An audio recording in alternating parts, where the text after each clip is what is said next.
We welcome in Chris Knoche here as Jeremy Conrad Norris here with you. It's a Big Bad Morning Show, and what a game. I'm sure it's kind of ho-hum for Chris Knoche, who's had 43 points and 9 threes in plenty of games, but Big Ten co-player of the week. What can you say about the performance on Sunday? And first off, welcome, Chris. It's great to have you back here. Well, thanks. Thanks for having me, Jeremy. It was just, kind of video game-like. He got it going early. Penn State did really nothing to get the ball out of his hands or to change up what they were doing, and he created space whenever he wanted to. He was able to get to the basket. He was able to, to as I say, create some space for those threes. And, guys, anybody who's ever played dreams about having a night like that. And Diggy's had a few of them this year. A couple of 40-point games. He's prolific when he gets it going like that. Did you worry at any point? I watched the game, and they were ahead by like 21, at one point, and then Penn State closed the gap to I was like, come on, you're not letting this get away. And then they blew them out. But for a while, I was kind of holding my breath. I just think the way the ebb and flow of these games. There are a couple of thoughts there. First of all, the other guys are on scholarship too, right? Yeah. Penn State is. They're down 30 at the break. The coach is peeling paint in that locker room with these guys, right? He's letting them have it. They're going to come out fired up. They're going to make some plays. It's so much harder to get to the top of the mountain than it is to scale it, to actually make some progress in scaling it.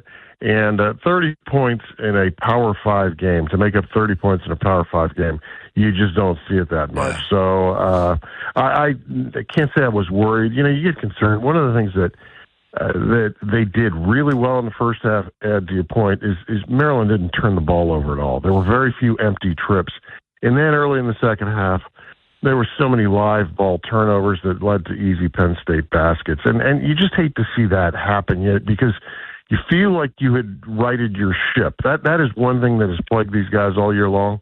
And you felt like after that first half, hey, this is progress. This is real progress. And then you slip. You don't take care of business there early in the second half. You just hate to see regression, as opposed to progression.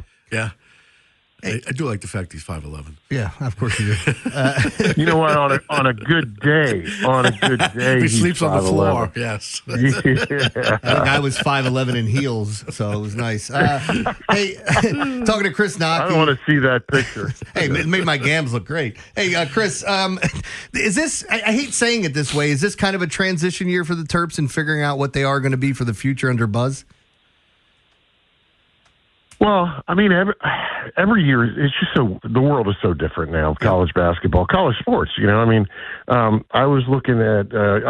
Obviously, we're getting ready to head to Illinois for this game tomorrow night, and looking at Illinois, they don't have anybody from last year. So like every single year is going to be different. The one thing that is different for Maryland this year is that Buzz got the job late. And he was sort of kneecapped as a result of that. The transfer portal had opened and. And, when the music stops, you don't want to be the guy without a chair. And so Buzz just, I don't think he had the time to actually, to not only get into the portal, but to get the kind of guys he wanted. So, I mean, it's like, to answer your question, I mean, I think every year is a transition year now, right? I mean, you're just never sure. Everybody seems to have 11 or 12 new guys. Continuity is lost. And that brings to mind, I tell you what, here's a fundamental question for you guys.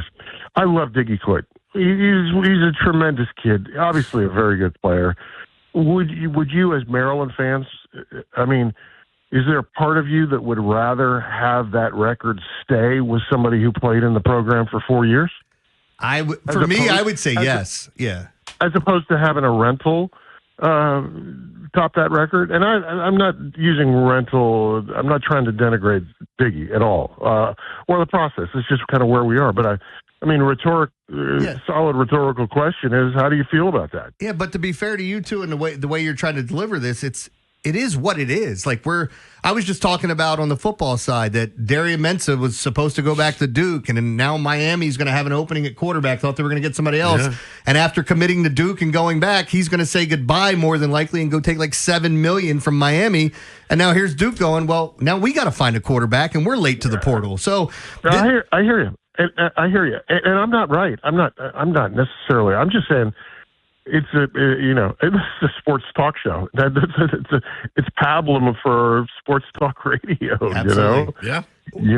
So and I guess, it's just different ways to look at it. I guess my point is I don't know if we all have to figure this out and try to figure out how to wade in the waters that are college and football and basketball now, because everything's different. And these guys are basically going to be mercenaries now. I can't wait until we have the guy that's attended 5 different schools. Hey, that's my alma mater playing my alma mater. And if they win, they're going to play my alma mater. It's like, what are we doing? Don't we kind of have that now? Yeah. There are quite a few players. I mean, we have guys getting their 7th year and all that stuff. Oh, yeah. For sure. Chris, before I let you run, I got to ask you about the easy schedule coming up, because all Maryland has is number 11 Illinois on the road, number 10 Michigan State on the road. But you get to come back home and face number 4 Purdue. So you got that going for you. Yeah, a little light lifting this week, right? I will tell you this, though, that those 2 places, at Illinois and at Michigan State, are 2 of my favorite places to play in the country, not just in the Big Ten. So great atmospheres. Obviously, you're playing really good teams. Both are in the top 10 or top 11 or whatever that is. And then you come back here, Purdue's been in the top 10 all year long. So, the place will be jumping, at Xfinity. So I love these games. I'd much rather play these than buy games. And, hopefully Terps compete and maybe steal 1 or 2. Yeah. And, how's Payne's health? I don't really know. The cone of silence comes down over this program. And he's on the road trips. He's, walking around okay. I just I can't really speak to, he doesn't participate in any of the practice. I think at this point in time, you can sort of deduce, Ed, that he's probably, looking at a hardship year of some kind. Yeah. I think if you don't play after 12/31, you're eligible for a hardship waiver, and so my guess is he'll play somewhere. Hopefully it's in College Park. Yeah. My guess is he'd be back next year to play. Chris Knoche, Maryland Terrapins. Chris, as always, man, we appreciate it. Enjoy your time in Chicago or I guess Champaign and out there at Michigan State as well. But we look forward to talking to you down the line. All right, boys. Thank you. Thanks, Chris. Yeah, look, I like what he said about Diggy. Like, it's kind of a cool story, right? But when you think about it, it's like, who do you want to hold that record? I got no problem with people breaking records, but now you got a guy that stayed here 4 years or whatever and did something, and as opposed to a rental or a hired gun that's coming in. And I think that's the way that college basketball and college football is going to be. Like, we're all sitting here praising what Indiana did. You know what Indiana did is they went and hit the transfer portal and got more from Cal. Just not. They had like 30 kids come in the transfer portal. I know, but they got the quarterback from the transfer portal. So, and that's what's happening now when you're seeing the wheeling and dealing going on and quarterback going. Sam Levitt enters the portal and Chambliss will enter the portal, and it's going to be crazy.